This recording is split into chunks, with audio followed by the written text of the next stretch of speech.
In 1988, a 12-year-old kid in South Africa came home from school with a sore throat. Normal, right? Kids get sick.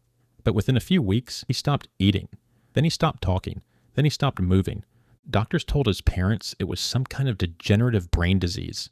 Cryptococcal meningitis, tuberculosis of the brain. They weren't even sure which one. They told his parents he had less than 2 years to live. And then they said the thing that no parent should ever have to hear. There's nothing we can do. Take him home. Make him comfortable. His name was Martin Pistorius. And for the next 12 years, he would exist inside his own body like a prisoner in a cell with no door, no window, and no way to tell anyone he was still in there. Because here's the thing, Martin didn't die. He didn't stay in a coma either. He woke up fully, completely. His mind came back. His body didn't, and nobody knew. His parents did everything they could. And I mean everything. His dad, Rodney, woke up every 2 hours through the night to turn Martin's body so he wouldn't get bed sores. Every single night for years. Just sit with that for a second. Every 2 hours for years. His mom would get up at 5 in the morning, get Martin dressed, drive him to a care center, go to work, pick him up, bring him home, feed him, put him to bed, and do the whole thing again the next day. That's not a routine. That's a life sentence. Watching your kid sit in a chair with blank eyes, staring at nothing, while every doctor tells you he's gone, that his mind isn't there anymore, that the person you raised doesn't exist behind those eyes. At some point, his mom, Joan, looked at him and said something she later admitted she regrets more than anything she's ever said. She looked at her son and said, "I hope you die." And before you judge her, she didn't say it out of cruelty. She said it out of 12 years of watching her child rot in front of her with no way to help him. She just wanted it to end for him, for her, for everyone. And she said those words believing he couldn't hear her. He heard every word. Martin started waking up around age 14 or 15. Not all at once. Slowly. Like a TV signal coming into focus. At first it was just fragments. Sounds that meant something. A voice he could place. A word he could understand. And then more. And then all of it.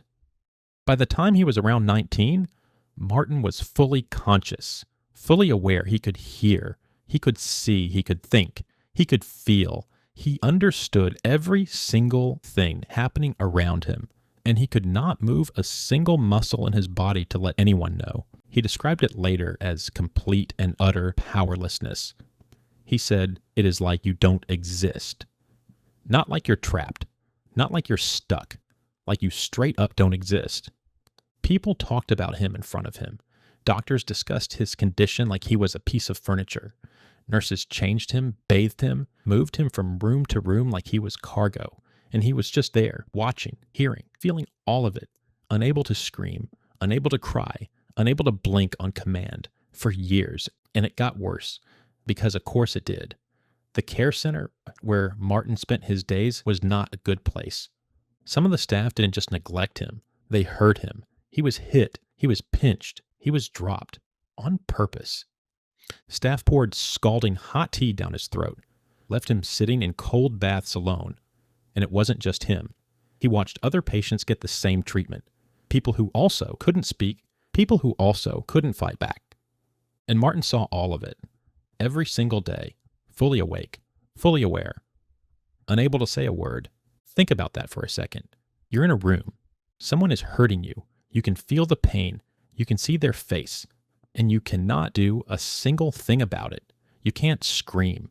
You can't flinch. You can't even close your eyes on your own. That was Martin's life.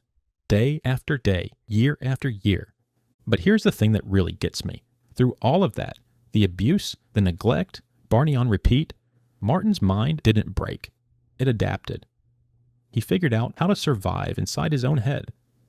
One of the first things he taught himself was how to tell time. He couldn't look at a clock, couldn't ask anyone. So he memorized where the sunlight fell in whatever room he was parked in. Every time someone near him asked what time it was, he'd note where the shadow was. Morning drink at 10, lunch at 11:30, afternoon drink at 3. Over time, he mapped out entire days just by watching light move across walls. He later wrote that he learned to master time instead of being its passive recipient. Like this kid, trapped in a body that didn't work, unable to speak or move or communicate in any way, built himself an internal clock out of shadows because he needed something, anything that he could control. And then there was Barney, the purple dinosaur. The care center staff would just park Martin in front of a TV for hours at a time. And what did they play? Barney, on repeat. Every single day, the same songs, the same episodes, the same "I love you, you love me" over and over and over. For a grown man trapped inside his head with a fully functioning adult mind. He said later, and this is a direct quote, "I cannot even express to you how much I hated Barney." And honestly, that line hits completely different when you realize this wasn't some kid complaining about a show. This was a man with no control over anything in his life, not even what entered his eyes and ears. Being subjected to children's television for hours a day because nobody knew he was in there. He couldn't change the channel, he couldn't look away, he couldn't even close his eyes. Barney was his hell, and nobody had any idea. Now here's where this story turns, because for over a decade, Martin was invisible. Dozens of doctors, nurses, caregivers, therapists, all of them looked at him and saw nothing, and then one person didn't. In 2001, when Martin was about 25, a woman named Verna von der Walt started working at his care center. She was an aromatherapist, not a neurologist, not a specialist, an aromatherapist. And she noticed something that an entire medical system had missed for 12 years. She saw a sparkle in his eye. That's how she described it later. A sparkle. She started talking to him, not at him, to him. She'd say things and watch his face, and she realized he was reacting. Not in any big obvious way. His eyes would shift. His expression would change just slightly. Enough that if you weren't paying attention, you'd miss it.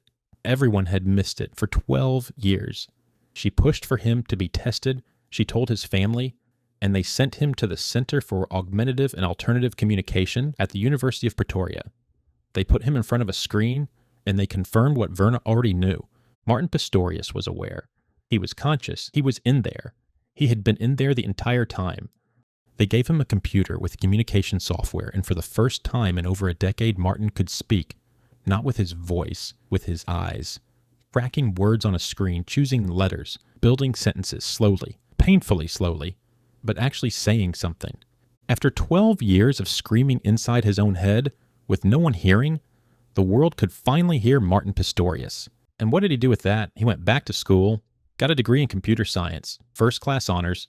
He learned to drive, wrote a book called Ghost Boy, gave a TED Talk, started wheelchair racing and set a European record, earned a doctorate.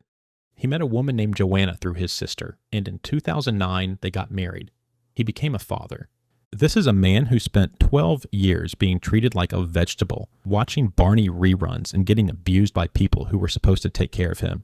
And he came out the other side with a doctorate and a family. That's not inspirational in some motivational poster kind of way. That's just genuinely one of the most insane things a human being has ever pulled off. But here's the part of the story that keeps me up at night. Martin got lucky. Not because he recovered, not because he was strong. He got lucky because one single person, one aromatherapist at a care center, happened to look a little closer than everyone else. Locked-in syndrome is real. It's rare, maybe 1 in every 300,000 people, but it happens. And the terrifying part is that the people who have it are fully conscious, fully aware. They can hear you, they can see you, they understand every word you're saying. They just can't respond. Their body doesn't listen to their brain anymore. A study published in the journal Neurology in 2023 looked at population-level data from Norway and found about 1 case per every 339,000 people. And those are just the ones they know about, the ones who got caught. How many didn't? How many people right now are sitting in hospitals and care homes and beds fully awake inside their heads, and nobody knows, nobody's checking, like nobody's looking for the sparkle? Researchers at the University of Liege published work in Frontiers in Neuroscience showing that modern brain scanning technology can detect consciousness in patients who appear completely unresponsive. The technology exists. We can look. Most of the time, we just don't. Martin Pistorius was invisible for 12 years. Not because he wasn't there, he was always there. He was invisible because nobody thought to look. And the last thing he said before his illness took him, the last words he spoke as a 12-year-old kid before going silent for over a decade were "went home." He wanted to go home. It took him 12 years to get there. And the only reason he made it at all is because someone, just one person out of every single human being in his life, actually stopped and looked at him like he was still a person. Right now, somewhere in a hospital, somewhere in a care home, there is someone staring at a ceiling. They can hear the nurses talking. They can feel the sheets on their skin. They are screaming inside their own head with everything they have, and no one is listening.